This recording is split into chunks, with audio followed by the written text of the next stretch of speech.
Bonjour à tous et bienvenue pour les semaines de l'évolution professionnelle qui ont lieu du 9 octobre au 20 octobre 2023. Alors nous nous excusons pour le petit retard avant de vous ouvrir l'entrée à ce webinaire. On a un petit problème technique à résoudre, mais il devrait donc pouvoir débuter d'ici 2-3 minutes maximum. Donc voilà, on vous demande un petit peu de patience. En attendant, n'hésitez pas à prendre connaissance de l'outil Livestorm. Donc vous avez le chat où certains d'entre vous ont très bien repéré qu'ils pouvaient écrire des mots de salutation. Vous avez un onglet questions. Donc voilà, n'hésitez pas à prendre connaissance de l'outil et on va pouvoir débuter très bientôt. Marlène, si tu es avec nous, je te laisse Oui, reprendre la bonjour à tous, bonjour à toutes.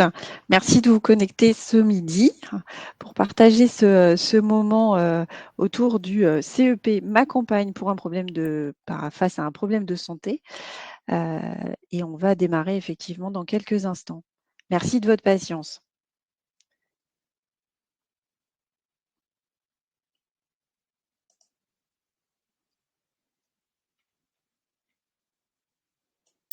Alors peut-être en attendant qu'on se connecte, n'hésitez pas dans le chat à nous marquer de quel endroit est-ce que vous vous connectez, si vous êtes, dans quelle région est-ce que vous vous trouvez.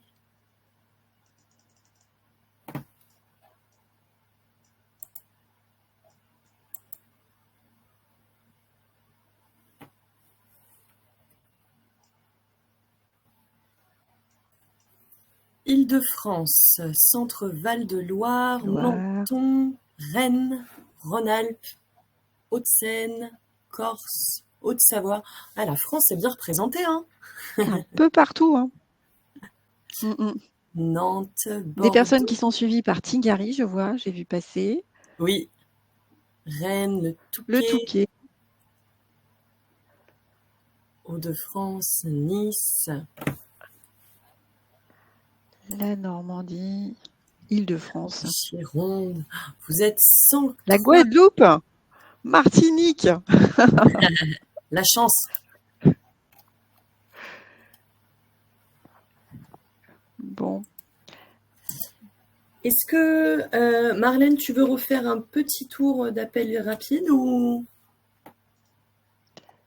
Je pense qu'elle, voilà. J'ai pas entendu, Laetitia, en fait, ce que tu as donné comme explication. Je suis désolée. Non, est-ce que tu veux refaire un petit appel rapide à notre troisième intervenante? Comme tu étais Je en vais ligne avec essayer. elle, rapidement, Oui, et on après, va... elle essaie à nouveau de se connecter, donc elle devrait arriver. Mais effectivement, je peux relancer rapidement. Si vous me laissez 2 minutes, je la rappelle pour voir si. Alors, excusez-nous, ça va être quand même... voilà, on a convenu d'un webinaire à 3 voix, donc chacune représente quand même un sujet qui est important hein, dans le cadre de ce webinaire. Menton aussi. Ah bah vous êtes plusieurs à Menton. Alpes-Maritimes, Nantes, Martinique écrit en majuscule. Ah, on a même un collègue qui est connecté.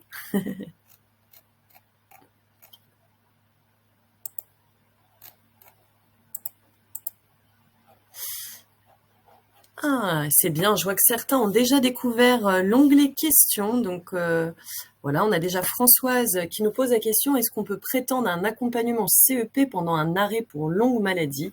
Du coup, très prochainement, vous allez avoir la réponse. Oui, on va répondre à ce type de questions, Françoise. Donc déjà, merci pour votre question.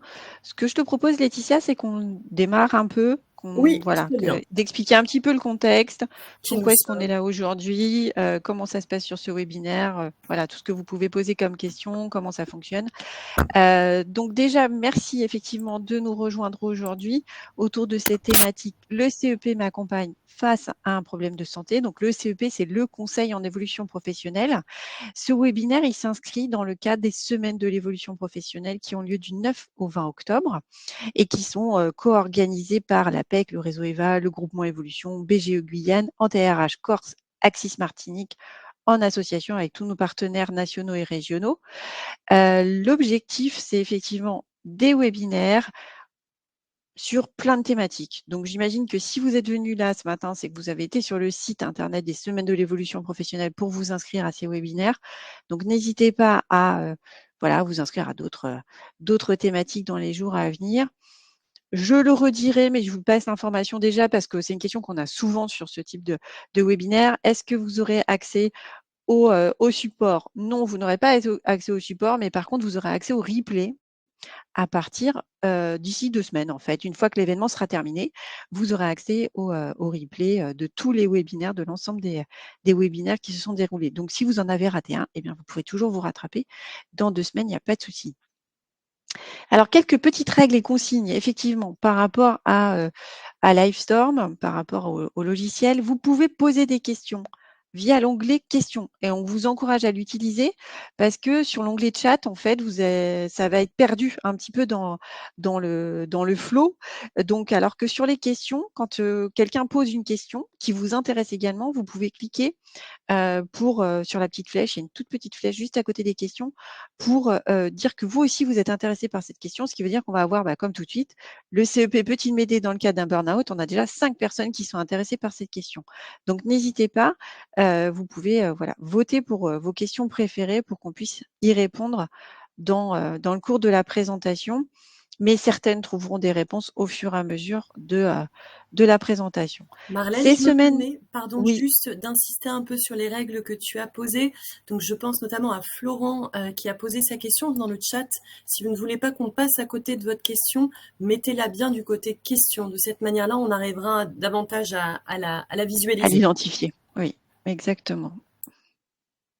Donc, ces semaines de l'évolution professionnelle, je vous l'ai déjà dit, un événement organisé avec les opérateurs du conseil en évolution professionnelle, des salariés du privé et des indépendants. Donc, pour vous parler vraiment du conseil en évolution professionnelle, voir comment est-ce qu'il peut s'inscrire dans différentes thématiques, dans différentes dynamiques. Et c'est un événement 100% digital, gratuit, bien sûr, accessible à tous et qui va vous permettre de peut-être de trouver des réponses par rapport à votre évolution professionnelle, ce que vous envisagez dans les semaines, mois à venir, voire années, parce que parfois un projet, ça peut prendre du temps. Donc j'espérais que Julie aurait pu nous rejoindre à ce stade. Malheureusement, ce n'est pas le cas. Donc à ce moment-là, écoute Laetitia, je te laisse te présenter puisque toi tu es là, donc profitons-en. Aujourd'hui, je suis accompagnée normalement par Julie Michelmo et qui va nous rejoindre, je l'espère, et Laetitia Gamrasni. Donc Laetitia, je te laisse la parole si tu veux bien. Merci beaucoup Marlène. Donc Laetitia Gamrasni, je représente Transition Pro. Donc Transition Pro, pour vous en dire un petit mot, vous l'avez, je ne sais pas si vous connaissez cette structure, peut-être que vous connaissiez l'ancien nom que nous avons porté pendant 36 ans, qui est donc le FONGESIF, donc le Fonds de gestion du congé individuel de formation. Alors moi, je vais être plus particulièrement là pour vous parler de reconversion professionnelle et de financement de reconversion professionnelle, donc de comment faire quand on a donc un projet qui entraîne un passage par une formation, peut-être une création d'entreprise. Comment est-ce que ça se passe vis-à-vis de son employeur? Comment est-ce que ça se passe même quand on est en arrêt de travail pour pouvoir changer de métier? Donc moi, je représente plus particulièrement l'Île-de-France. Malgré tout, on existe dans chaque région. Donc que vous soyez en métropole, en Outre-mer, vous trouverez un Transition Pro qui sera là pour répondre à vos questions. Et dans le chat, je vais vous mettre le site internet de Transition Pro national sur lequel vous allez pouvoir aussi aller chercher la région qui vous correspond. Merci Laetitia. Donc je vais me présenter, c'est pas très poli, mais je vais me présenter avant Julie. Donc moi je suis Marlène Pilet, je suis chargée de partenariat pour le groupement Évolution. J'interviens en Île-de-France et mon objectif c'est effectivement de faire connaître cet outil, ce service qui est le conseil en évolution professionnelle qu'on appelle le CEP. Donc pareil, je vais faire comme Laetitia, je vais vous mettre le lien vers le site internet, vous le verrez dans la présentation de toute façon, pour que vous puissiez vous identifier le bon opérateur du conseil en évolution professionnelle qui correspond à votre région, qui agit dans votre région. Et Julie, parfait timing. Désolée. Je pense que... Est-ce que vous m'entendez bien du coup? Je suis désolée. Oui, on t'entend très bien. Tout va bien, Julie. Merci beaucoup. Voilà. Super. C'est parfait. On venait juste de terminer de se présenter. Donc il ne manque plus que toi. Il manque plus que toi. Si tu veux bien nous dire Donc, qui tu es et voilà ton poste et qu'on puisse démarrer, et ça sera parfait. donc désolée déjà pour ceux qui sont connectés pour mon absence, un problème technique avec mon ordinateur. Donc voilà, je vous parle avec le portable. Donc Julie Michelbeau, je suis chargée de mission maintien en emploi au sein du Cap Emploi 95, qui est donc une structure de mission de service public, au même titre que d'autres structures que vous connaissez peut-être comme Pôle Emploi, mais on est spécialisé expert sur les personnes qui ont une reconnaissance travailleur handicapé ou un autre titre sur le handicap. Voilà. Merci Julie. Donc de quoi va-t-on parler aujourd'hui? On va parler de problèmes de santé au travail. De quoi parle-t-on? On parlait de maladies professionnelles, d'accidents du travail, de personnes en situation de handicap, d'incapacité, d'invalidité, d'inaptitude. Et on va faire un zoom sur différentes situations avec des exemples. Donc, différentes situations. Je rencontre un problème de santé, je suis toujours en activité. Qu'est-ce qui peut se passer? J'ai un problème de santé, je suis en arrêt de travail. Comment je gère ça? Je suis en cours ou j'ai une reconnaissance RQTH. Je suis en invalidité suite à une maladie invalidante et je risque l'inaptitude. Ça sera notre dernier exemple. On fera un petit résumé sur les différentes mesures possibles, les accompagnateurs et on parlera aussi du conseil en évolution professionnelle en filigrane. Donc, le CEP m'accompagne face à un problème de santé. L'objectif, c'est voilà, comment agir, ne pas subir pour gérer sa vie professionnelle en cas de problème de santé. Julie, je te laisse la parole. Quand on parle de problème de santé au travail, de quoi parle-t-on? C'est ça, effectivement. Donc, quand en fait on parle de problèmes de santé au travail, il y a différents termes en fait qui sont devant vous, qui peuvent paraître un petit peu abscons, que je vais vous expliciter. Donc, il y a tout d'abord on va vous parler, peut-être que déjà vous avez déjà entendu parler de l'incapacité ou d'invalidité ou d'inaptitude. C'est trois réalités qui englobent voilà, des réalités différentes, trois termes qui englobent des réalités différentes. L'incapacité, c'est plutôt en fait une impossibilité de travailler ou d'effectuer certaines tâches. Alors, je ne vais pas vous lire le diaporama puisque du coup, comme on vous l'a expliqué, on va pouvoir du coup répondre à vos questions ensuite. Mais quand on voit une incapacité, c'est par exemple dû à un accident du travail et puis du coup, vous ne pouvez plus faire certaines tâches. Je vais vous citer un exemple concret. Vous êtes maçon et vous avez un accident du travail qui implique la main. Vous ne pouvez plus utiliser votre main droite. Et bien là, en fait, on va parler de votre incapacité à utiliser cette main. Donc, en fait, ça peut être temporaire ou permanent. Dans le cas d'un accident du travail, ça ne veut pas dire que vous ne pourrez plus jamais utiliser cette main, mais peut-être qu'il faudra une opération et donc ça sera peut-être que temporaire. Donc là, effectivement, ça va impliquer différentes choses au niveau médical, mais aussi peut-être vous allez peut-être pouvoir toucher des choses comme une rente qui vont compenser cette incapacité, surtout si elle est à vie et que vous ne pouvez pas vous remettre de cet accident notamment. L'invalidité, c'est qu'en fait, c'est votre capacité de travail qui est réduite. Donc, c'est pas. Donc, par exemple, je ne sais pas, on va dire quelqu'un qui perd en audition. Voilà, il devient pas complètement malentendant, mais il va perdre en audition. Du coup, sa capacité de travail totale, elle va être impactée. Donc, ça peut être une maladie professionnelle, un accident du travail. Et en fait, il y a trois types d'invalidité. Je ne vais pas rentrer dans le détail, mais quand en fait la CPAM vous accompagne, ou la CRAMIF pour les gens qui sont en Île-de-France, elle va vous parler d'invalidité et elle va vous proposer. Donc, c'est une demande qui est faite via la CPAM. Et donc, ils vont évaluer votre perte, en fait, votre capacité de travail. Ils vont l'évaluer et ils vont vous donner un pourcentage qui va donner lieu ou pas à une pension d'invalidité. Puis après, on a l'inaptitude. Et l'inaptitude, c'est autre chose encore. L'inaptitude, c'est quand en fait, votre médecin du travail va considérer que le poste dans lequel vous êtes, mais surtout l'environnement de travail, ne vous permet pas de continuer votre poste. Et donc, va vous placer en inaptitude sur ce poste dans cet environnement.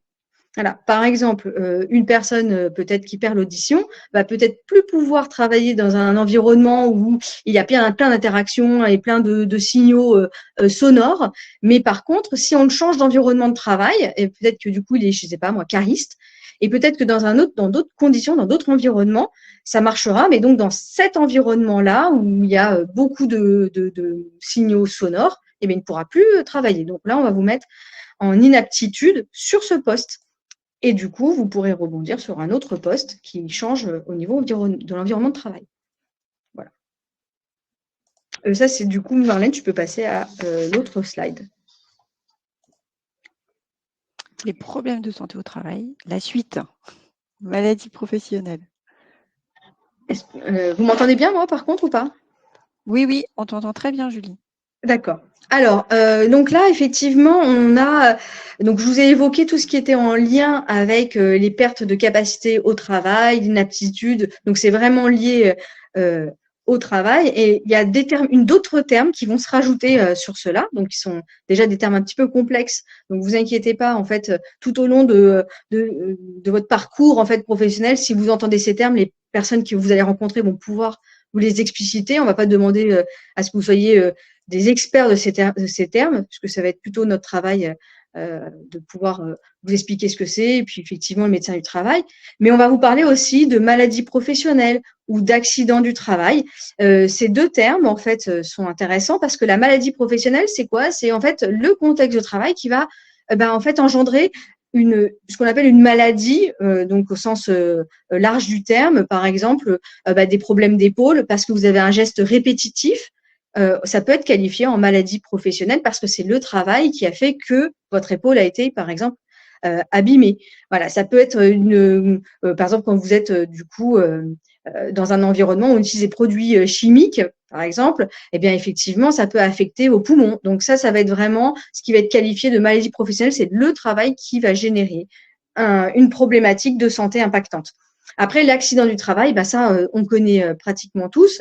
C'est vous êtes dans le cadre de votre travail et il vous arrive quelque chose, même sur le trajet, vous vous rendez au travail. Et puis là, pas de chance, vous glissez en sortant de votre voiture, vous glissez dans le travail, vous cassez la jambe. C'est un accident du travail. Donc ça, effectivement, ces deux thématiques, on va souvent vous en parler. Un accident du travail, c'est quelque chose qui va survenir à un moment donné, mais ça peut pas être impressionnant. Ça peut être quelqu'un qui, tout d'un coup, travaille normalement et hop, se retrouve dans le cadre de son travail bloqué du dos. Ce jour-là, on va dire, il y a eu un accident du travail parce que ce jour-là, le dos s'est bloqué et ça va engendrer peut-être un arrêt maladie ou une opération. Et puis ensuite, le dernier terme qui est important, c'est la reconnaissance travailleur handicapé. Il y a plusieurs termes qui peuvent vous permettre d'avoir ce qu'on appelle un titre de BOETH, c'est-à-dire de personnes dans l'obligation de travail handicapé. Mais en fait, la reconnaissance, c'est la maison départementale du handicap qui va vous la donner parce qu'elle considère que votre état de santé, qu'il soit dû à une maladie ou à un handicap de naissance ou un accident de travail ou une maladie professionnelle, qu'importe à quoi c'est dû, votre état de santé actuellement ne vous permet pas, vous demande des restrictions dans votre travail. Ça va être, par exemple, vous avez mal à l'épaule parce que vous avez de l'arthrose et c'est familial. C'est pas du tout dû à votre travail, mais néanmoins, cette arthrose vous empêche, par exemple, de lever les bras en l'air. Et là, dans ce cas-là, la maison départementale du handicap va reconnaître que cet état de santé a un impact sur votre travail et vous avez donc une reconnaissance travail handicapé qui va vous ouvrir un certain nombre de choses qui sont intéressantes pour vous, tant en termes, et on en parlera plus tard, de reconversion ou d'aménagement dans votre poste de travail. Voilà. Merci Julie. Et donc, qui sont les bénéficiaires de l'obligation d'emploi de travailleurs handicapés? Les BOETH. C'est ça, c'est le terme abscon que j'ai dit avant, j'ai parlé de BOETH, c'est parce qu'en fait, c'est bénéficiaire de l'obligation de travailleurs handicapés qui donne accès aux mêmes choses. Voilà, c'est-à-dire que du coup, vous avez une reconnaissance travailleur handicapé, bien entendu, vous faites partie des BOETH. Et du coup, il peut y avoir d'autres choses. Par exemple, il y a des personnes qui vont être titulaires de ce qu'on appelle l'allocation adulte handicapé. Il y a certains handicaps qui vont l'avoir, en tout cas, qui vont permettre de bénéficier de manière automatique sur cette AAH. Ça peut arriver parce que vous la demandez en cours d'expérience professionnelle, mais il y a tout un tas de notions qui vont en fait vous donner les mêmes possibilités que quelqu'un qui a une reconnaissance travailleur handicapé Et les pensions d'invalidité, vous pouvez très bien avoir une pension d'invalidité et n'avoir jamais demandé, vous, la reconnaissance travailleur handicapé. C'est pas quelque chose qui va se contredire et il faut pas forcément avoir la reconnaissance travailleur handicapé pour pouvoir bénéficier de ce titre. Et vous allez voir que pourquoi on parle de ça aujourd'hui? Parce que le fait d'être bénéficiaire de l'obligation d'emploi des travailleurs handicapés va vous ouvrir un certain nombre de choses, de financement, peut-être d'actions qui sont peut-être pas possibles quand on n'a pas ce titre. Merci Julie. Donc à présent, on va zoomer sur différentes situations pour vous donner un peu des exemples pour que vous puissiez peut-être y voir encore plus clair par rapport aux précisions qu'a pu donner Julie. Donc par rapport à ces situations qu'on va évoquer, on va vous dire aussi quelles sont les options et quels interlocuteurs peuvent répondre à la situation donnée. Donc la première situation, j'ai un problème de santé, je suis toujours en activité. Laetitia.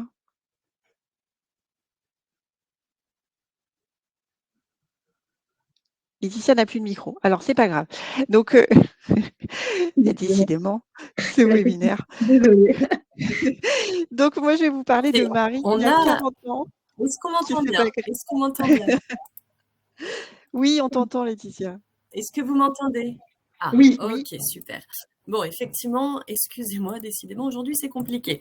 Alors, donc moi, je vais vous parler de la situation de Marie qui a 40 ans et qui est en CDI. Donc, Marie est coiffeuse depuis 20 ans. Elle a une tendinite à l'épaule qui lui impose un repos total. Elle craint de ne plus pouvoir exercer son métier, mais elle ne sait pas quoi faire d'autre. Et elle ne sait pas comment partir de son entreprise. Alors, dans le cas de Marie, Julie et Marlène, est-ce que vous pouvez nous dire qui serait le plus à même de l'accompagner et qui est-ce qu'elle peut solliciter? Eh bien, elle va pouvoir peut-être faire un bilan de compétences et bénéficier d'un accompagnement conseil en évolution professionnelle. Soit en passant par le service social elle peut aussi solliciter le service social de l'assurance maladie, le médecin du travail, pour voir dans quelle mesure il est nécessaire d'être arrêté et les conséquences de son arrêt de travail. Peut-être que tu peux un petit peu développer, Julie? Oui, en fait, effectivement, cette tendinite, elle veut tout dire et rien dire parce que si la tendinite, déjà, ça peut être une pathologie qui n'est que temporaire. Et donc, si elle ne débouche pas sur, en tout cas, quelque chose de permanent ou en tout cas qui va l'empêcher d'accéder à une reconversion, elle peut très bien faire appel à un opérateur CEP ou si effectivement son médecin du travail, de toute façon, le médecin du travail va aussi lui donner un avis en lui disant, bah écoutez, là, je pense que en fait, c'est pas anodin et il va falloir que du coup, vous puissiez aller vers un opérateur un peu plus spécialisé dans le handicap parce que cette tendinite, c'est pas vraiment qu'une tendinite, ça va engendrer d'autres conséquences. Et là, le médecin du travail peut vous orienter vers notamment un opérateur un peu plus expert dans le handicap qui s'appelle Cap Emploi, que je représente. Mais ça aussi, ça peut venir aussi du service social de l'assurance maladie. Et on vous expliquera dans une autre slide, si vous êtes en arrêt, comment on sollicite ce service social, puisque tout le monde n'en bénéficie pas. Ça peut être automatique ou alors en faire la demande.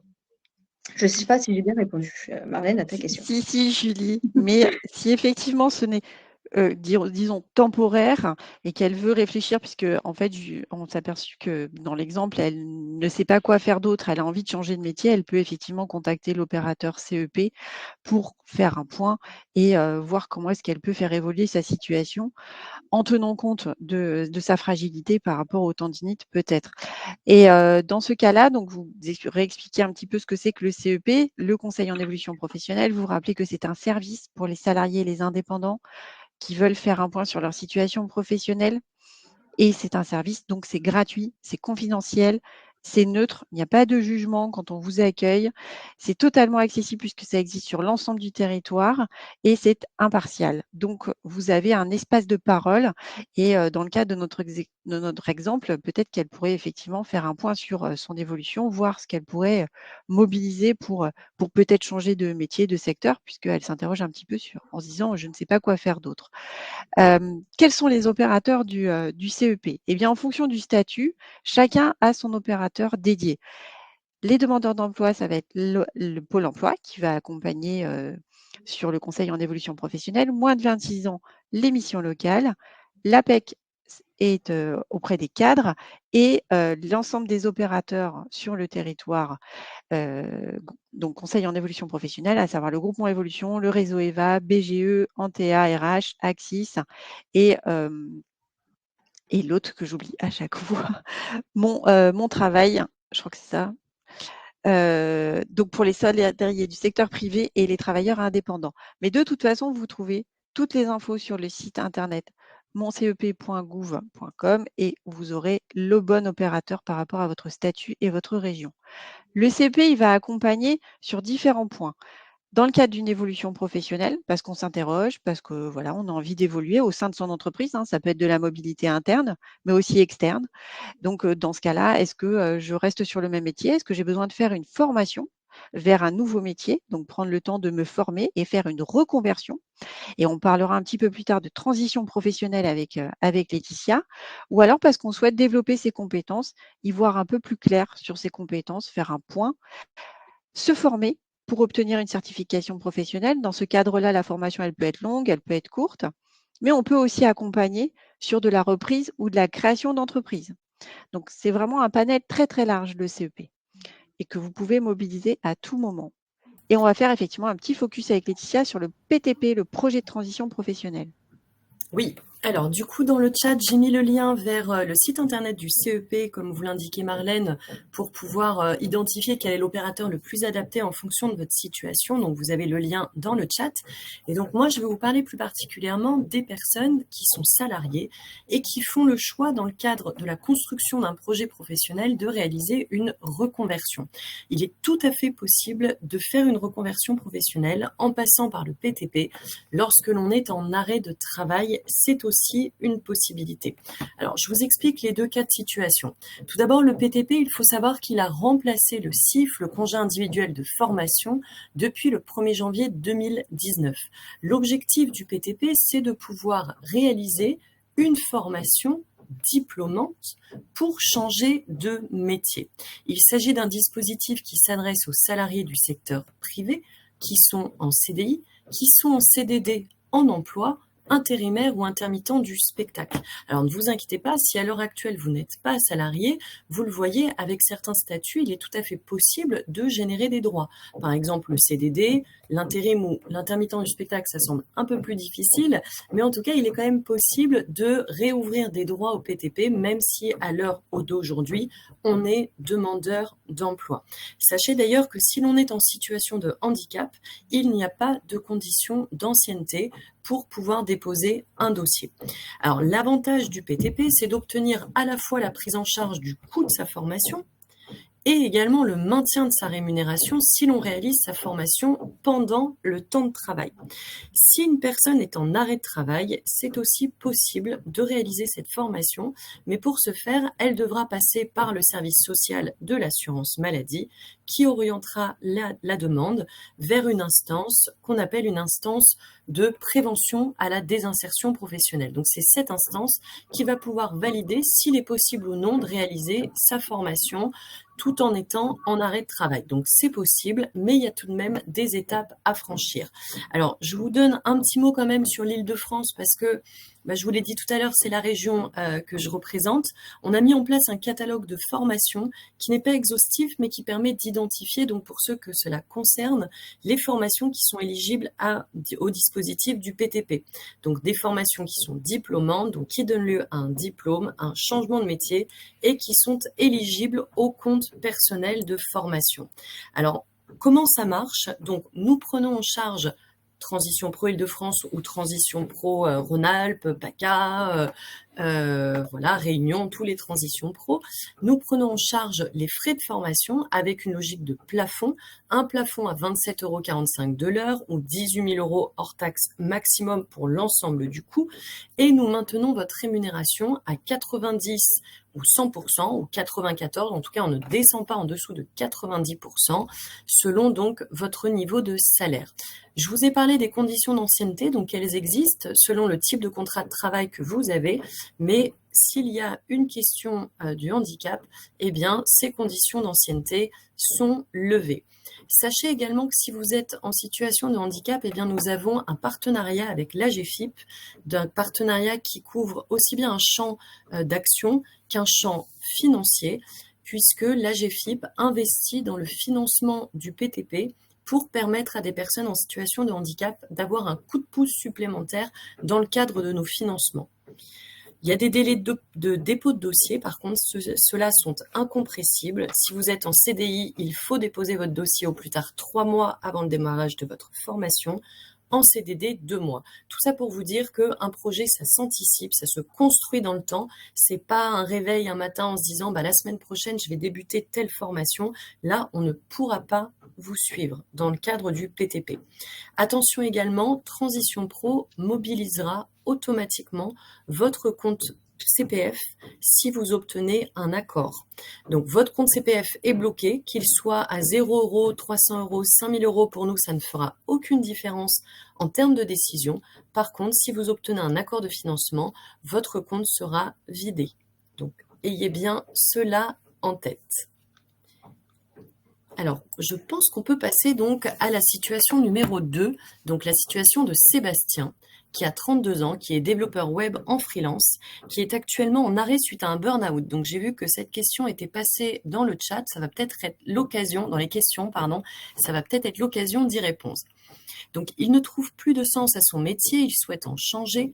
Il envisage de se renseigner pour voir s'il peut obtenir une reconnaissance RQTH et se projeter vers un nouveau métier. Alors, mesdames, Marlène et Julie, que pouvez-vous nous indiquer concernant le cas de Sébastien ? Eh bien, Sébastien, il peut, pendant son arrêt de travail, on peut faire plein de choses, lancer plein de démarches quand on est en arrêt de travail. Et par exemple, il peut faire un bilan de compétences. Il peut aussi réaliser une période de mise en situation, une période de stage, un essai encadré. Et il peut aussi entamer une formation. Qui est-ce qu'il peut solliciter ? Eh bien, il peut solliciter l'opérateur CEP pour être accompagné dans le cadre de ces démarches. Il peut solliciter n'importe quel opérateur CEP par rapport, ça peut être les opérateurs que je viens de vous citer précédemment, à savoir le groupement Évolution ou ceux qui s'adressent aux salariés sans qu'il y ait de spécificité par rapport au handicap. Mais il peut également solliciter le service social de l'assurance maladie pour le maintien des IJJ. Julie, est-ce que tu peux nous faire un petit focus, s'il te plaît ? Alors, sur les maintiens des IJ, effectivement, en fonction au tout début du webinaire, j'ai parlé de maladies professionnelles ou donc d'accidents du travail. Où donc du coup, vous pouvez vous retrouver en différentes situations. Par exemple, ce monsieur, alors on sait qu'il est en burn-out. Est-ce que ça a été qualifié en maladie professionnelle? C'est assez rare dans ce cas-là, mais en tout cas, si effectivement il y a une qualification de maladie professionnelle ou d'accident du travail, la durée en tout cas de l'indemnisation, de l'assurance maladie, les IJ, elle sera bien différente que si vous êtes en arrêt tout court. Voilà, puisque du coup, vous avez une durée pour l'arrêt maladie qui est beaucoup plus courte que quelqu'un qui va être placé en accident du travail, puisqu'on sait que l'accident du travail va donc déboucher sur un tas de soins assez lourds. Et pareil, la maladie professionnelle, en tout cas, ça vous permet d'être prolongé plus longtemps. Pour revenir quand même sur ce cas, quand en fait il se pose la question quand même de est-ce qu'il peut avoir une RQTH, une reconnaissance travailleur handicapé. Je vous en ai parlé vraiment brièvement au tout début. Moi, j'aurais tendance à dire en fait, ça dépend donc de l'impact de son burn-out sur son état général. C'est vrai que le burn-out, en fait, plus généralement pour ceux qui n'ont pas entendu encore parler de ce terme, bien qu'il soit bien connu, c'est quand même une dépression due au contexte de travail. Et en fait, comme on est tous différents face à la maladie et aux pathologies qui nous tombent dessus, ce jeune homme peut très bien avoir un burn-out, mais sentir que du coup l'arrêt maladie, le fait de se reposer, a déjà eu un effet positif sur son état de santé, mais que du coup il prend conscience soudainement que là ça n'a plus de sens. Son burn-out est souvent dû quand même à un surinvestissement au travail. Donc, du coup, il se dit, bah, moi, j'ai envie finalement de changer totalement de vie.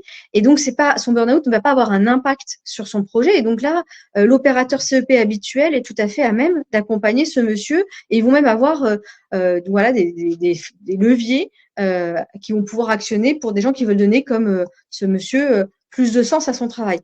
Si le burn-out, par contre, a un impact, notamment, alors je vais vous parler d'un terme peut-être un petit peu compliqué je vais vous expliquer, mais des impacts cognitifs, c'est-à-dire qu'il a du mal à se concentrer. Finalement, il arrive plus du tout à remonter la pente. Il voit que la concentration n'est pas là. Il va peut-être prendre des médicaments qui vont baisser considérablement en tout cas, qui vont augmenter son état de fatigabilité.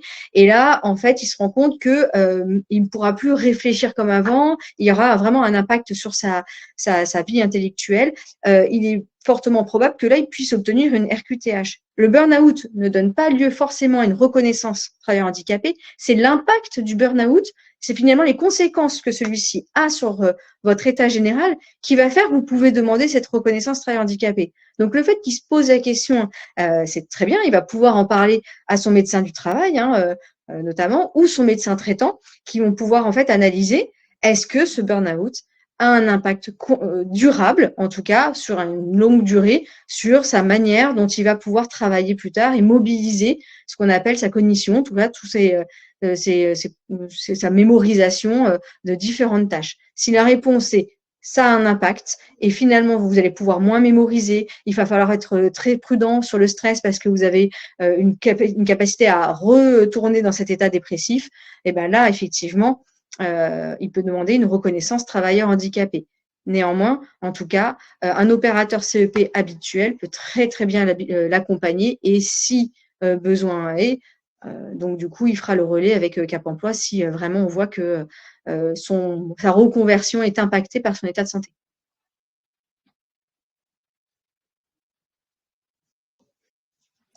Merci Julie. Ouais. Donc, pourquoi préparer son retour au travail durant l'arrêt? Effectivement, l'arrêt de travail, c'est aussi un temps à part. Ça permet de faire le point sur sa santé déjà. C'est le premier objectif de l'arrêt de travail, faire le point sur sa santé. Donc, se soigner, c'est la priorité, et préparer son retour à l'emploi. Ça veut dire qu'on peut avoir un peu de temps pour faire différentes démarches, avoir du soutien, notamment contacter un CEP, comme on vous l'a dit, pour préparer sa reprise. Mais il faut aussi, et c'est important, voir son médecin du travail en visite de pré-reprise. C'est possible, totalement possible à la demande du salarié. Donc, on peut faire effectivement pas mal de choses, mais anticiper aussi sur la reprise pour reprendre dans des conditions plus confortables. Je voulais juste faire une petite parenthèse. J'ai oublié de parler de Cap Emploi comme opérateur du CEP. Je m'en suis aperçue. Donc, Cap Emploi est là. Excuse-moi, Julie. Oui, elle va pouvoir se présenter, je pense, Julie. Cap Emploi est là pour accompagner lorsque le handicap a un impact au quotidien sur le travail et qu'il va y avoir besoin d'accompagnement spécifique. Sinon, l'opérateur, je dirais traditionnel, peut accompagner des personnes en situation de handicap. Je redis un petit peu ça parce qu'on a eu pas mal de questions dans le chat en lien avec cela. Donc, et de toute façon, vous pouvez toujours commencer votre accompagnement auprès de l'opérateur traditionnel, je dirais. Et puis, si on s'aperçoit qu'effectivement, il va y avoir besoin de Cap Emploi, d'aménagement spécifique, eh bien, vous êtes automatiquement redirigé vers Cap Emploi. Vous aurez toujours le bon opérateur en face de vous. C'est ça. De toute façon, on en reparlera. De toute façon, il y a une slide dédiée à ça. S'il y a eu beaucoup de C'est questions. ça. Mais je voulais remettre le cadre parce que je me suis aperçue qu'en donnant tous les opérateurs, je n'ai pas parlé de Cap Emploi. C'est un peu dommage quand même. C'est un peu la thématique. Donc, on passe à notre troisième exemple de Ronald qui est en cours ou a une reconnaissance RQTH. Comment ça se passe pour Ronald? Alors, donc, on a Ronald qui a 46 ans, qui est manutentionnaire de nuit et qui travaille depuis 20 ans dans une entreprise familiale. Donc, il a une RQTH en cours de validité. Il a de gros problèmes de dos, il ne peut plus porter de charges lourdes, c'est ce que j'ai vu aussi dans les questions que vous avez posées, et il ne veut plus travailler la nuit. Il hésite entre se reconvertir pour devenir aide-soignant, ou rester dans son entreprise. Alors, qu'est-ce qu'on voit avec l'exemple de Ronald, Julie, Marlène? Il y a plusieurs sujets qui se posent dans sa situation et je pense qu'il y a également plusieurs étapes à passer dans le cadre Ronald. Oui, tout à fait. En fait, dans le cas de Ronald, ce qui est intéressant, c'est qu'en fait, il a une hésitation entre la reconversion. Alors, on voit bien qu'il a une reconnaissance travailleur handicapé, puisque finalement, en fait, voilà, ses problèmes de dos, ça impacte son travail. Et il hésite entre se reconvertir ou rester en son entreprise. Effectivement, quand vous êtes salarié, que vous soyez en arrêt ou en activité, lui, il est toujours en activité, vous pouvez solliciter, alors là, ça sera plus spécifiquement Cap Emploi pour le maintien dans l'emploi, puisqu'en fait, si Ronald veut rester, par exemple, Ronald, il adore son métier, ça arrive très souvent, où le métier, malheureusement, voilà, vous avez des problèmes dans ce qu'on appelle les troubles musculo-squelettiques, le dos, etc., les épaules, c'est impacté. Mais en fait, vous l'adorez, ce métier. Et finalement, vous avez quand même envie de voir si jamais vous pouvez rester dessus. Et bien là, on est tout à fait opérant. Nous, on va travailler avec votre entreprise, vous, le médecin du travail, si vous êtes en arrêt avec la CPAM, pour pouvoir déjà chercher des solutions de maintien dans l'emploi ou en entreprise. Et ça, c'est notre travail, de pouvoir en fait voir avec votre employeur et la médecine du travail si déjà il y a des aménagements. Peut-être que Ronald, eh bien en fait, si par exemple il a des gros problèmes de dos, alors c'est très concret, je parle d'exemples qui existent véritablement. Ronald, il y a des exosquelettes qui existent pour pouvoir soulager le dos. Eh bien ça, effectivement, c'est notre métier de déterminer avec le médecin du travail quels sont les moyens de compensation qui vont être mis en place pour que Ronald, finalement, puisse rester dans son emploi. Mais imaginons que ce n'est pas possible parce que l'exosquelette, ça prend trop de place. Eh bien, dans ce cas-là, on peut aussi réfléchir avec l'employeur. Peut-être que l'employeur a des postes administratifs ou des postes de management ou des postes de formateurs qui vont pouvoir permettre à Ronald de rester dans son entreprise, de ne pas interrompre en fait finalement son ancienneté dans son entreprise. Et ça peut être intéressant quand on est dans une entreprise depuis longtemps, de vouloir rester dans son entreprise et conserver toute cette ancienneté. Et là, dans ce cas-là, c'est pareil. On va donc voir avec l'employeur, en fonction de ce que va dire l'ergonome et le médecin du travail, s'il n'y a pas un poste plutôt administratif qui va du coup aider Ronald à rester dans cette entreprise. Par exemple, il parle de finalement un métier où il va aider. Peut-être que Ronald adore former les jeunes dans son entreprise et que finalement, ça arrangerait bien l'entreprise de faire monter Ronald en compétences. Donc là, il y a bien quand même peut-être une montée en compétences envisageable, mais rester dans son entreprise. Après, effectivement, s'il souhaite se reconvertir, là, il y a peut-être des petits warnings à mettre en place, puisque Marlène va vous parler de ce petit warning. Oui, parce qu'en fait, là, il y a plusieurs petites alertes, je dirais, sur le métier visé par Ronald, parce qu'en fait, il dit qu'il ne veut plus travailler de nuit, plus de port de charges lourdes, et il veut devenir aide-soignant. Donc, c'est là que le conseiller en évolution professionnelle peut intervenir, c'est-à-dire voir avec Ronald si effectivement c'est cohérent et possible de mettre en place son projet, parce que voilà, aide-soignant, on est quand même sur un métier où il y a des horaires de nuit, il peut y avoir du port de charge, donc à voir avec lui s'il a vraiment réfléchi à ce métier et donc le valider aussi avec lui, avec différentes choses. Ça peut être faire un stage, une période d'immersion dans une entreprise ou un hôpital ou un EHPAD pour qu'ils se rendent compte du métier d'aide-soignant et qu'ils voient si c'est compatible aujourd'hui avec ses attentes et puis avec ses difficultés de santé également. Donc on est là vraiment pour ça, pour je dirais baliser un petit peu le terrain et la réflexion.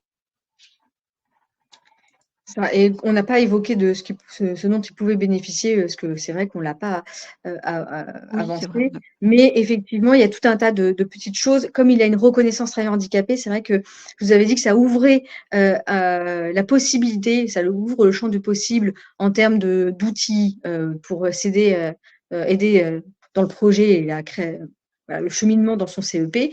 Mais par exemple, il y a des petites choses comme un Club Pro, c'est un prestataire. Alors AGFIP, je ne sais pas si Laetitia et Marlène, ça serait bien de dire ce que c'est, parce que je pense que certaines personnes n'ont pas peut-être compris cet acronyme. L'AGFIP est le fonds qui récolte donc la taxe auprès des entreprises quand les entreprises n'atteignent pas le taux de 6% de travailleurs handicapés au sein de leur entreprise. L'AGFIP donc l'entreprise va payer une taxe relative au nombre de salariés qu'elle a. Et cette taxe, qu'est-ce qu'on en fait? Elle ne va pas directement dans les caisses de l'État, pas du tout. En fait, elle est récoltée par un organisme qui s'appelle l'AGFIP, qui va ensuite le redistribuer en fonction des projets, en fonction des besoins, pour des personnes qui ont une reconnaissance travailleur handicapé. Donc, ou un titre de BOETH, ce que je vous avais dit au tout début. Donc, finalement, effectivement, cet organisme va financer un certain nombre de prestations qui vont, alors que ce soit mobilisées par un opérateur CEP, je pense notamment à l'Inclupro, voilà, c'est possible. Après, effectivement, il y a des choses beaucoup plus spécialisées. Par exemple, on parle de bilan de préorientation. Là, c'est la maison départementale du handicap qui va donner cette notification. Mais là, c'est un peu compliqué. Donc, si vous avez des questions dessus, on répondra bien sûr. Mais il y a aussi des bilans spécialisés qui sont tenus par des prestataires, c'est pareil, de la chip que Cap Emploi va mobiliser, ou le médecin du travail va mobiliser pour vérifier que votre projet, il est bien compatible avec votre état de santé. Voilà. Par exemple, dans le cas de Ronald, peut-être que du coup, le médecin spécialisé de prestataire de la GFIP, donc via une prestation d'appui spécifique, va peut-être dire c'est peut-être pas le meilleur projet et revoyez votre projet avec votre conseiller en évolution professionnelle. Voilà. Merci Julie. Présentation Cap Emploi, acteur de l'insertion et du maintien en emploi. Voilà, il y a peut-être donc pas besoin finalement que tu le dises, puisque effectivement, il y a ces slides qui vont vous permettre de voir un petit peu plus clair sur ce qui on est.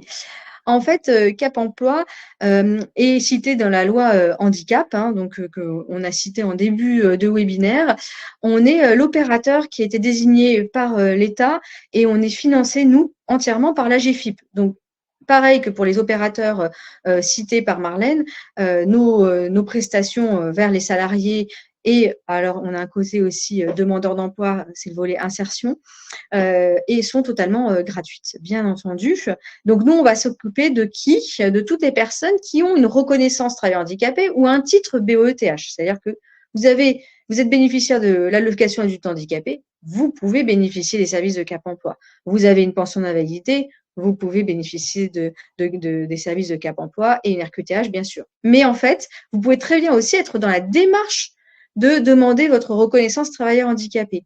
Dans certains départements, ces démarches sont plus ou moins longues. Donc, on ne va pas attendre en fait que la maison départementale du handicap vous donne la reconnaissance travailleur handicapé pour entamer un CEP avec vous, un conseil en évolution professionnelle avec vous, ou un maintien dans l'emploi. Et à partir du moment où vous êtes dans la démarche de l'avoir fait et vous avez donc la MDPH, elle vous donne un petit récépissé pour dire vous avez bien déposé votre demande, ça suffit pour pouvoir en fait actionner les services de Cap Emploi. Donc ça, c'est effectivement quelque chose qui est très important à savoir parce que certaines personnes se bloquent en disant mais j'ai pas encore ma RQTH. Non, mais pas de panique, vous l'avez déposé. Généralement, en plus, ça se fait aussi avec le médecin du travail, donc il n'y a pas de souci sur ça. Par contre, on a plusieurs services qui concernent les salariés. Et ça, c'est important de savoir parce que ces services vont vous permettre de pouvoir en fait rebondir d'un service à un autre. Donc, votre conseiller, il peut faire à la fois du maintien dans votre poste de travail. Je parlais du jeune homme, ou je ne sais plus si c'était Ronald, enfin bref, qui avait besoin peut-être d'aménagement dans son poste. Ça, c'est un service que Cap Emploi peut en fait vous rendre pour pouvoir en fait actionner tous les leviers possibles pour vous maintenir dans l'emploi. Ça peut être à la fois des aménagements organisationnels. On est déjà intervenu pour qu'un salarié puisse bénéficier d'un mi-temps ou de temps il travaille de nuit, peut-être que du coup, ça le fatigue. Donc, hop, on va négocier avec l'employeur et les médecins du travail pour qu'il y ait un aménagement peut-être organisationnel. Ça peut être un aménagement donc bureautique, un aménagement exosquelette, etc. Ça, c'est pour vous maintenir dans votre poste. Vous pouvez aussi, donc, comme je vous l'avais dit tout à l'heure, être maintenu dans l'entreprise. Et ça, donc, c'est ce que je vous disais, c'est très intéressant pour les salariés qui sont dans l'entreprise depuis longtemps. Parce que pour certains salariés, c'est très intéressant de conserver le salaire et l'ancienneté. Parce que quand on fait un projet de reconversion, il faut savoir que peut-être qu'il y aura un impact si on change de métier sur le salaire. Donc, des fois, c'est plus intéressant de rester dans l'entreprise, on l'aime bien. Donc, on va voir si on peut rester dans cette entreprise et puis, pourquoi pas, évoluer. Et ça n'empêchera pas du tout que, en fait, ça puisse être une évolution de carrière. C'est véritablement intéressant de de voir si peut-être que l'entreprise avait un projet d'ouverture de service et pourquoi pas rester dans votre entreprise et ne pas passer par la case « je recherche une autre entreprise ». Et sinon, après, quand aucune des deux solutions de maintien n'est possible, et bien dans ce cas-là, on peut vous aider à vous reconvertir. Et dans ce cas-là, on va prendre les personnes en conseil en évolution professionnelle qui, en fait, dont la pathologie, la maladie ou du coup les différentes douleurs vont avoir un vrai impact sur le travail. Je vais vous citer un exemple flagrant, par exemple, une personne malentendante, ça forcément, ça aura un impact, qu'importe quel travail elle va prendre, ça aura un impact. Par contre, nous, on va se charger de la reconvertir et de chercher des solutions d'aménagement dans les postes. Par exemple, un malentendant, quand il va en fait se reconvertir, par exemple, en, je ne sais pas, quelqu'un qui veut devenir, j'ai déjà vu des malentendants devenir conseillers en insertion professionnelle. On a mis en place des systèmes de traduction sur tablette pour qu'ils puissent communiquer avec les personnes. Donc ça sera notre travail de vraiment mettre notre expertise pour que vous puissiez, dans votre nouveau travail, travailler et avoir des aménagements qui vont bien. Voilà, donc on va vous suivre tout le long. Mais si, par exemple, vous avez du coup mal au dos, mais qu'en fait, finalement, vous voulez faire un métier où le dos ne sera jamais sollicité et que votre projet de reconversion, en fait, il n'y a pas d'impact, votre santé, c'est pas un frein. Mais alors ça, c'est assez fin à voir, hein, mais du coup, vous pourrez en parler avec votre conseiller en évolution professionnelle habituelle. Et bien, du coup, Cap Emploi sera pas forcément le meilleur opérateur parce qu'on va pas amener une grosse plus-value par rapport à des opérateurs traditionnels. Si vous voulez vous reconvertir effectivement sur un métier qui, du coup, de bureautique et puis finalement, en fait, il n'y a pas d'impact, votre santé n'empêche pas d'accéder à ce métier-là. Finalement, prenez un opérateur traditionnel, il n'y a pas de souci, vous n'êtes pas obligé de passer par Cap Emploi. Nous, on a une vraie plus-value quand en fait, il faut que l'on anticipe votre handicap sur votre future reconversion, puisqu'on va vous suivre jusqu'au bout de votre reconversion. Voilà.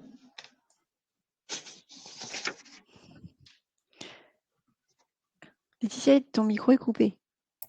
Oui. Merci Marlène. Donc merci Julie, on va passer à la situation numéro 4. Le temps file un peu, il y a beaucoup de questions, donc voilà, on va essayer d'y répondre au fil de l'eau en plus dans les présentations qui vont poursuivre. Donc Julia, 37 ans, est en invalidité suite à une grave maladie. Elle est actuellement salariée en poste à temps partiel. Elle a un projet de création d'entreprise et elle se trouve au début de sa réflexion. Alors, que peut-il se passer pour Julia ? Marlène, Julie. C'est vrai que là, du coup, on va essayer de pas trop manger sur le temps et puis d'aller, parce que là, effectivement, on va se répéter. Donc moi, de toute façon, Julia peut bénéficier de l'aide AGFIP à la création d'entreprise si effectivement sa maladie invalidante débouche sur une RQTH ou un titre de BOTH et si vraiment elle va donc se détériorer dans le temps. C'est intéressant de pouvoir passer par le CEP via Cap Emploi, puisqu'il va falloir qu'on anticipe la dégradation de sa maladie invalidante. Mais sinon,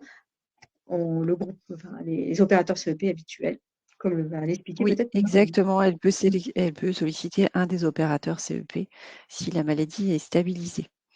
Donc, on pourra effectivement la mettre en lien avec les différentes structures d'accompagnement à la création, comme les chambres consulaires, BGE, BPI, pour avoir les aides de création et un accompagnement. Alors, et dans le cas de Julia qui a un projet de création d'entreprise et qui est en emploi, peut tout à fait aussi bénéficier du dispositif démissionnaire. Donc, c'est un dispositif qui permet à des salariés qui sont en CDI, qui peuvent justifier de 5 années d'activité continue, de pouvoir poursuivre un projet de reconversion professionnelle qui implique soit une formation, soit une création, une reprise d'entreprise. Donc le fait que Julia soit en mi-temps, ce n'est pas un problème dans le cadre de ce dispositif à partir du moment où elle est bien en CDI depuis 5 ans. Attention, ce dispositif, il a quand même des règles qui sont très strictes. Tout d'abord, en étape 1, vérifier qu'on est bien éligible à ce dispositif. En étape 2, à la différence avec le PTP, le projet de transition professionnelle, où l'accompagnement n'est pas obligatoire mais fortement recommandé parce que le CEP travaille étroitement avec Transition Pro et qu'il connaît bien nos règles, dans le cadre du démissionnaire, le CEP est obligatoire. Donc vous devez forcément prendre contact avec un CEP avant toute démarche dans le cadre de ce dispositif. Vous construisez votre projet avec un opérateur de conseil en évolution professionnelle, donc Cap Emploi, l'opérateur privé ou l'APEC, et vous déposez votre dossier en étape 3 à Transition Pro qui va valider son caractère réel et sérieux.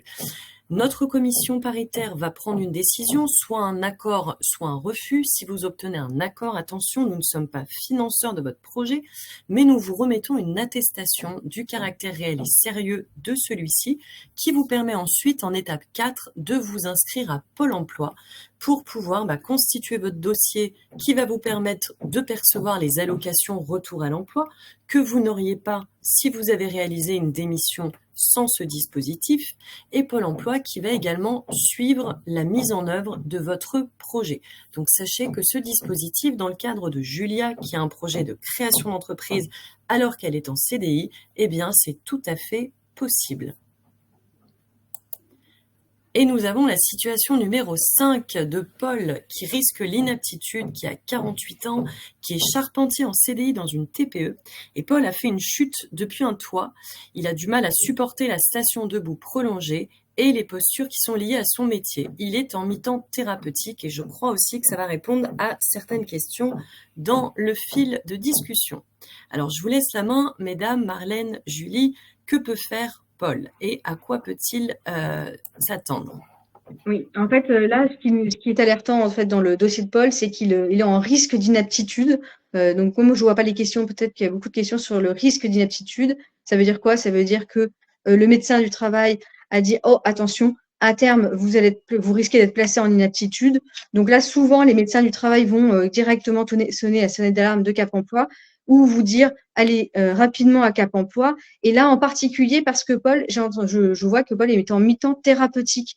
Le mi-temps thérapeutique, c'est un procédé qui est utilisé notamment sur la demande de la médecine du travail pour que en fait le salarié, on sait que si c'était un temps plein, là, il s'abîmerait durablement et que c'est très compliqué pour lui. Donc on allège en fait son poste de travail pour lui permettre en fait justement d'utiliser ce mi-temps ou pour se soigner ou pour commencer à faire un projet d'évolution professionnelle. Donc là, concrètement, en risque d'inaptitude et en mi-temps thérapeutique, on a deux conjonctures d'événements qui font que vraisemblablement, il sera plutôt dirigé vers Cap Emploi parce que on est dans un temps court. Le mi-temps thérapeutique, c'est une durée très limitée dans le temps. On n'a vraiment pas beaucoup de temps pour pouvoir trouver une solution et donc proposer avant la fin de ce mi-temps thérapeutique une solution de reconversion ou de reclassement dans l'entreprise. Mais en tout cas, ça va être effectivement plutôt un opérateur expert dans le handicap, dans le cas en fait de Paul, avec ces deux événements clés de sa vie. L'inaptitude, pourquoi c'est intéressant aussi de solliciter Cap Emploi pendant l'inaptitude le plus tôt possible, donc de votre arrêt de travail, si jamais vous êtes en arrêt de travail ou de votre mi-temps thérapeutique. Parce que comme le temps est compté, donc c'est intéressant de le travailler tout de suite, parce qu'un an, ça passe vite, mais aussi parce que on peut négocier, en tout cas, on peut téléphoner, se mettre en relation avec la CPAM ou avec le médecin du travail pour reculer l'inaptitude le temps donc du travail du projet professionnel. On va pas pouvoir le faire sur un temps extrêmement long, mais au moins, en fait, sécuriser le parcours de cette personne pour être sûr qu'il ne soit pas placé en inaptitude avant d'avoir terminé de travailler son projet d'évolution professionnelle, c'est véritablement quelque chose d'important pour éviter de se retrouver licencié, puisque en fait l'inaptitude débouche malheureusement à 90% des cas sur un licenciement pour inaptitude et donc la case de l'insertion professionnelle Pôle emploi. Donc voilà. Donc pour résumer, vous rappelez les différents outils, les mesures qui sont possibles.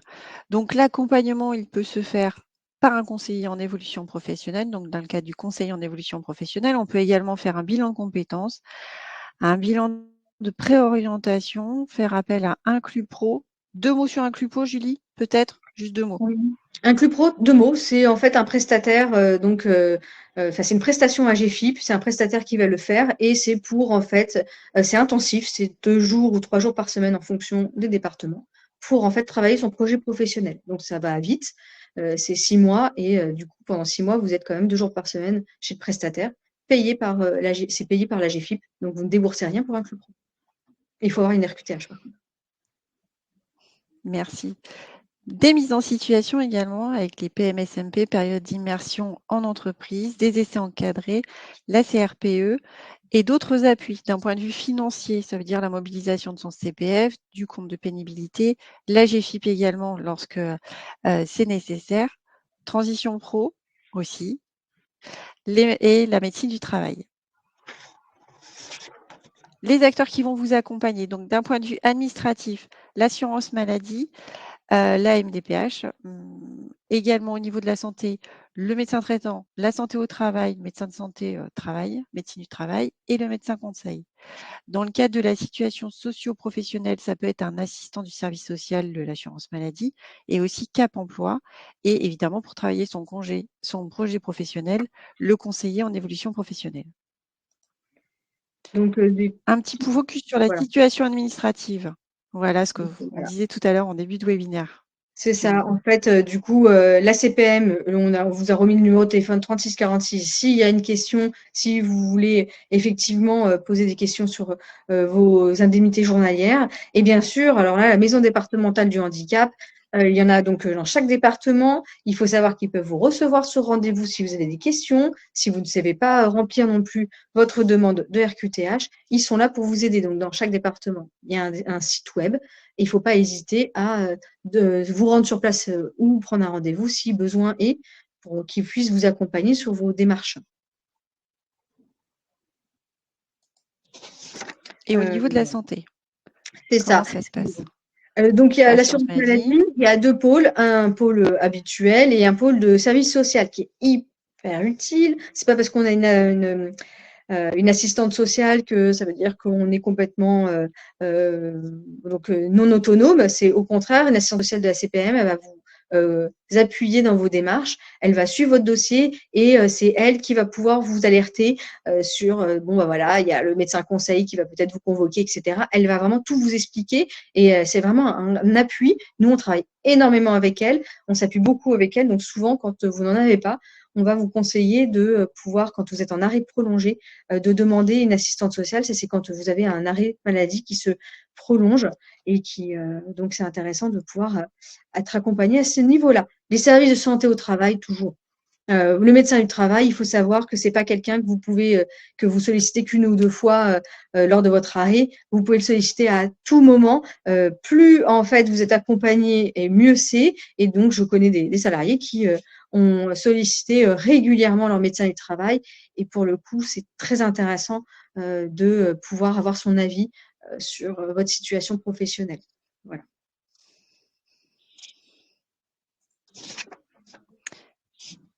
Bon, là, Et par rapport à la situation socio-professionnelle, donc le service social de l'assurance maladie. C'est ça. On vous remet le 36 46 parce que 36 46. Ouais, parce que effectivement, si vous êtes en arrêt prolongé, ça fait plusieurs mois que vous êtes en arrêt que vraisemblablement vous n'allez pas reprendre tout de suite, en tout cas, c'est très très intéressant de les appeler et de demander à bénéficier d'une assistante sociale. Ouais. Donc. Et donc, un focus pour terminer sur votre projet professionnel. La première des choses, c'est que je travaille mon projet avec mon conseiller en évolution professionnelle. Je le redis, c'est vraiment la porte d'entrée à chaque fois. Le premier interlocuteur que vous allez avoir, il y a une des dernières questions, Delphine, je vois, qui se demande dans quel ordre faire les choses. Contactez en priorité un conseiller en évolution professionnelle. Ça vous permet de valider votre projet par rapport à votre situation, voir si c'est possible. Ça vous permet de vérifier aussi les conditions de recevabilité, notamment pour utiliser votre compte personnel de formation. Pour la demande de prise en charge d'une formation dans le cadre du PTP, ce que nous a expliqué Laetitia, mais aussi du dispositif démissionnaire, on peut vous accompagner aussi dans ce cadre-là. Votre conseiller, il est là pour vraiment valider toutes les étapes. Et le cas échéant, si vous voulez faire un bilan de compétences ou une validation des acquis de l'expérience. On sera là aussi pour vous guider dans vos démarches. Donc, le conseil en évolution professionnelle, je vous remets le site internet mon-cep.org où vous allez pouvoir trouver toutes les informations et rencontrer votre conseiller en évolution professionnelle pour mettre en place votre projet. Merci beaucoup pour votre écoute. Je vous propose, mesdames, qu'on prenne 2 ou 3 questions dans le chat. Alors, je l'ai mis dans le chat. On ne va pas répondre aux questions qui sont d'ordre personnel parce qu'on ne va pas avoir suffisamment d'éléments pour vous répondre précisément et directement. Donc, je suis désolée, on s'en excuse, mais on ne va pas pouvoir traiter chaque cas particulier parce qu'il faut prendre le temps de le faire et malheureusement, on n'aura pas toutes les réponses. Et alors, cela dit, Marlène, pardon, un élément de réponse que tu peux apporter malgré tout, c'est effectivement la première porte d'entrée, c'est bien d'aller voir un conseiller en évolution professionnelle selon votre situation. Donc, j'ai répondu à certaines questions, ainsi que Philippe Aulin, qui est également derrière les écrits. Oui. Du coup, si vous êtes en situation de handicap et que votre handicap est stabilisé, que vous êtes avec un handicap que vous gérez depuis longtemps et pour lequel vous avez déjà pris en compte des actions de compensation, vous pouvez tout à fait poursuivre un accompagnement avec un autre opérateur que le Cap Emploi. En revanche, si votre handicap est un frein à la formation, à l'emploi, en effet, Cap Emploi peut être votre interlocuteur et ça va être avec eux que vous allez pouvoir parler de votre situation un petit peu plus personnelle par rapport au handicap. Donc, quelque part, sans y répondre oralement, on peut répondre déjà avec cette piste pour obtenir une réponse. Exactement. Donc, au niveau des questions, il y avait des questions assez générales, je crois. Alors, en bas, il y a des questions qui avaient pas mal de votes. Alors, attends, Jérôme Bressan. Peut-on prétendre à un accompagnement CEP pendant un arrêt pour longue maladie? Donc, de Françoise. Tout à fait. En fait, vous pouvez demander un CEP à n'importe quel moment de votre vie. Déjà, ça, c'est important. Mais l'arrêt maladie n'est pas du tout un frein, et au contraire. Et pour longue maladie, ben oui. Alors après, effectivement, on ne va pas aller dans le détail puisque là, on est dans le plus personnel. Mais visiblement, en fait, du coup, moi, je vais te citer une maladie, par exemple, qui est bien connue, comme des personnes qui sont atteintes d'un cancer. Bon, ben, bien sûr qu'on va les suivre. Et en fait, le CEP, ça vous sert à anticiper. Donc, grosso modo, tout le monde peut bénéficier d'un CEP. Et puis, si jamais vous avez une maladie, par exemple, ou longue maladie, ou même une maladie dégénérative, où vous portez bien, mais vous savez que dans quelques années, vous allez malheureusement perdre la vue, perdre l'ouïe, etc. Eh bien, en fait, le CEP sert à anticiper aussi des problématiques de santé qui vont arriver, qui vont s'aggraver. Donc, dans n'importe quel moment de votre vie, vous pouvez, au contraire, demander un conseil en évolution professionnelle. Ensuite, après, si effectivement c'est une maladie qui va avoir un impact sur votre prochain métier, là, effectivement, demander un conseil en évolution professionnelle avec un conseiller plutôt Cap Emploi. Mais si jamais, effectivement, cette longue maladie, vous allez vous remettre de cette longue maladie et vous savez que finalement, dans votre projet, ça n'a pas d'impact, là, vous pouvez demander un CEP traditionnel. Mais en tout cas, n'attendez pas, c'est le CEP. Et quand bien même, Marlène, tu me diras si j'ai tort ou pas, mais de toute façon, vous pouvez très bien entamer un CEP. Et puis, finalement, il y a des CEP qui débouchent sur mon projet, je ne peux pas le faire tout de suite, je le ferai dans quelques années, je le reprendrai. Voilà, ça ne coûte rien. Exactement. En fait, un CEP, c'est gratuit. Rien. Voilà, c'est gratuit, ça ne vous oblige à rien. Mais par contre, si ça débouche, ça peut déboucher sur de très belles histoires de reconversion. Exactement. Alors, il y avait une autre question de Ingrid. Merci, Julie. Le CEP peut-il m'aider dans le cadre d'un burn-out? Je l'ai vu plusieurs fois. Est-ce que le burn-out est une maladie professionnelle aussi? On a eu cette question-là. Oui. Ouais. Maladie professionnelle, ça c'est compliqué parce que là on ne représente pas la CPAM donc du coup c'est compliqué. Voilà, de pouvoir dire oui c'en est un, non c'en est pas un, et puis après du coup tout ce que je disais tout à l'heure, tout dépend véritablement de l'impact du burn-out sur un certain nombre de choses. Donc c'est vrai que en tout cas, les RQTH, là, je peux répondre puisque c'est plus facile de répondre. Un burn-out peut déboucher sur une RQTH si celui-ci a des conséquences, en fait, autres. Parce qu'un burn-out, dans la catégorie des burn-out, on met beaucoup de choses. je répète, un burn-out, en fait, ça c'est le terme en fait large pour parler des dépressions liées au travail.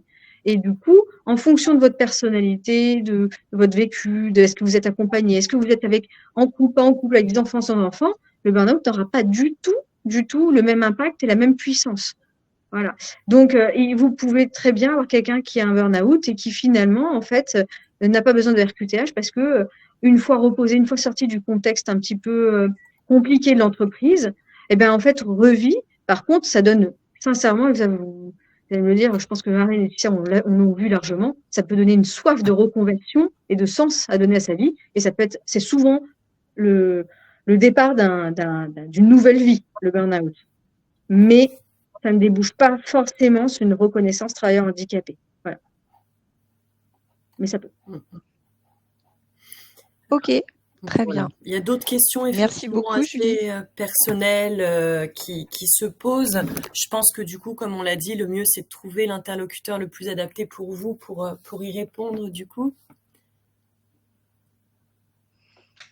Exactement. Je pense que ça sera le plus simple. En tout cas, merci beaucoup Laetitia, merci Julie.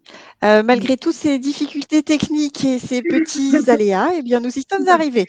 Donc, avec le sourire, donc c'est parfait. Merci à vous, mesdames. Merci beaucoup Philippe d'avoir été là, même si on ne t'a pas vu. D'ailleurs, si vous voulez voir Philippe, il sera sur d'autres webinaires, donc n'hésitez pas.